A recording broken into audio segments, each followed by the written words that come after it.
Okay, a little more testing on the Dewalt Power Station. So this is my table saw. It cost me about a little over $250 new up in Portland, and it's paid for itself many times over. Perfectly happy with it. It's running into some things where it's about due for replacement, but not yet. Okay. When I was shopping table saws, my personal preference as far as what I think is a good table saw, portable table saw, I really like the Bosch.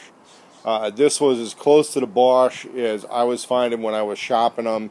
That would match the features. It's a little step down in price, a little step down in quality, but not enough of a step down to make that big of a difference on a job. And as far as what will make me money versus what I like to own, sometimes you're going to compromise, and I did, and I'm happy with that compromise. Okay, I think these Kobalt tools are okay, but I need a table saw that I'm going to replace them when they get old. Okay, but I'm not replacing them all right away.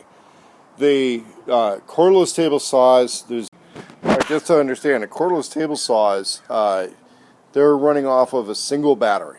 Okay, so when you've got a single battery running cordless table saw, my personal opinion, I haven't tested it out yet, it's not going to have the power of something that runs off 4 batteries, even if you're losing some of that power in the conversion process. And I run into jobs where I need a more powerful table saw, but I like the concept of a cordless table saw, I really do. I'm just not getting one yet. The stuff I'm working on, I need a power full-size unit. So we'll see the testing here in a few seconds. Okay, so more testing. I've got the Dewalt Power Station here. I've got it plugged directly into the saw. Now, one of the things I've realized is the longer the power cord you run on this, the more problem it's going to have. But you know what? You run into that with straight up grid power. You run into that with generators. You run into that with spider boxes. Okay. Industrial spider boxes and industrial job site stuff, you're not going to have that problem because most of the power pumps through 12-gauge wires.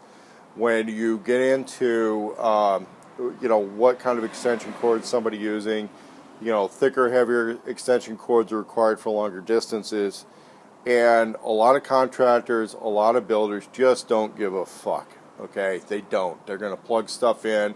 They're going to stretch and plug the extension cords into each other and then wonder why they lose corded power tool performance. That's one of the reasons cordless has gotten so popular. When you're plugging one of these things, a real corded tool into one of these cordless boxes, and I'm sure other companies are going to do these in the future. I've learned this with the inverters and my solar power systems. You want a short cord run. I did some testing. You'll see in an earlier segment where I was using a corded chainsaw with this box. Well, that corded chainsaw doesn't come with much cord hanging off of it. You have to use that with an extension cord. The only extension cord I had was a long one, so there was some hesitation in getting the saw going, but it did work, it did cut, it did just fine on the cuts. When I plug this directly into the box, watch what happens.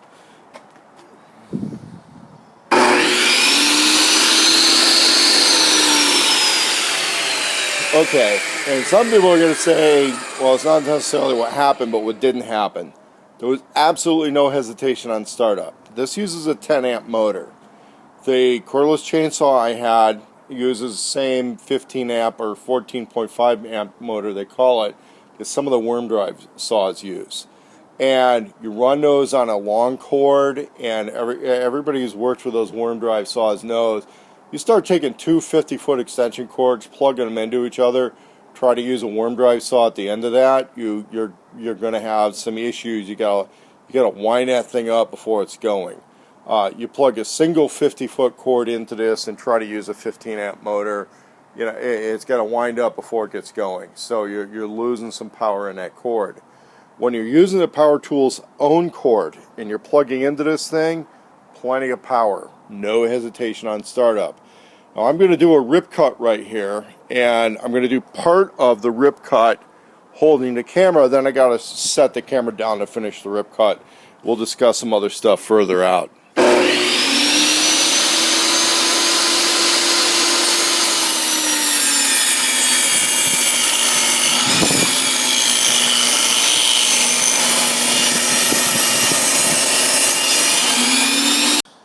Okay, so at the end of that last segment, you heard a thing kind of chatter, kind of grind down a little bit, right?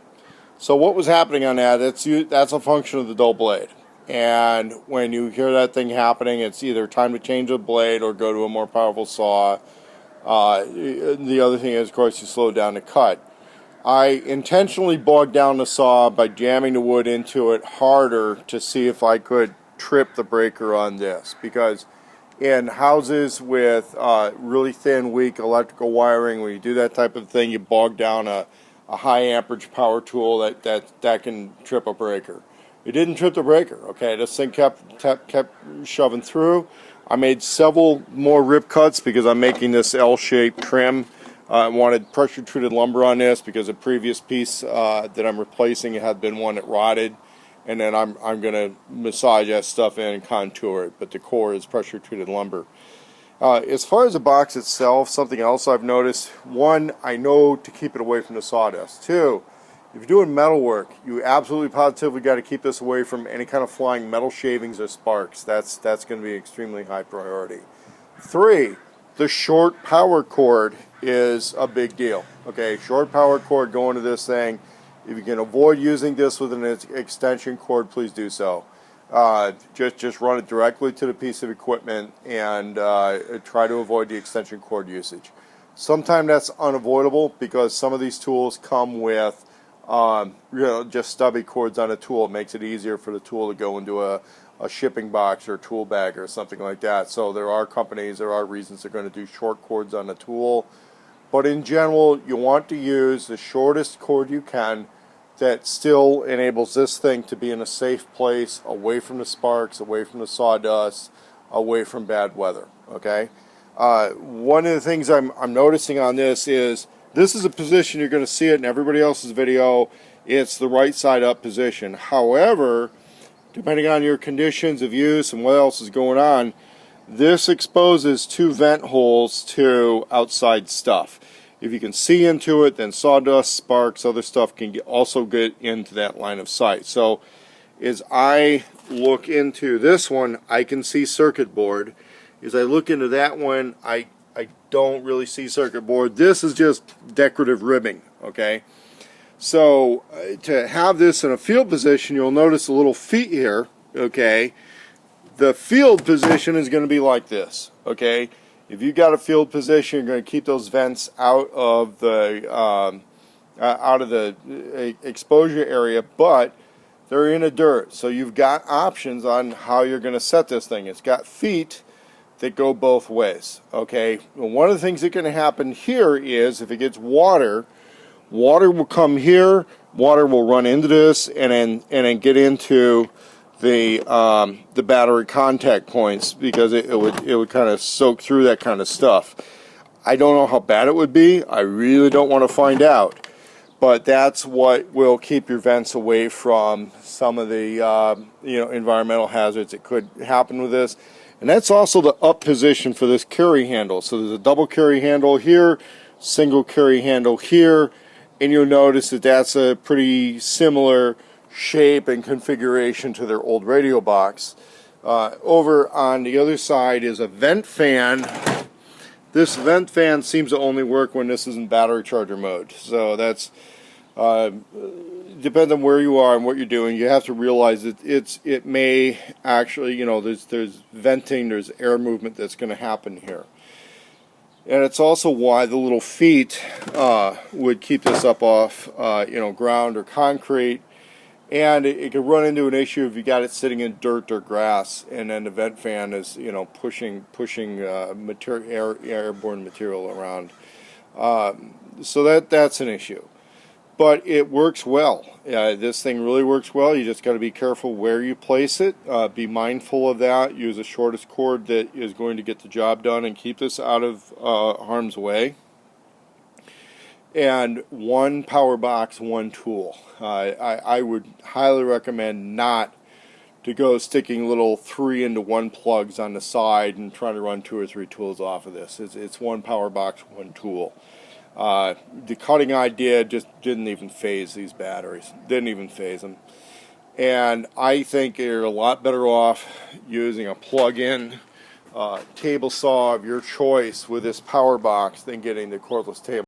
And again, just like I just said before, I think it's a little better than getting a cordless table saw for a lot of people a lot of the time, not all the people all the time. So if you're a Dewalt tool collector, I think the cordless table saw is cool. I'm eventually going to get one. It'll probably be the next Flexvolt tool that I do buy. But if you're running these, you're not wrong. It's pretty good, especially if you're in love with using the table saw you already own, but you want to be able to go cordless. You don't want to run that thing at the end of a 100-foot cord somewhere. You want to run where your sawdust isn't going to get in an area where you don't want it. This is pretty good. I like it.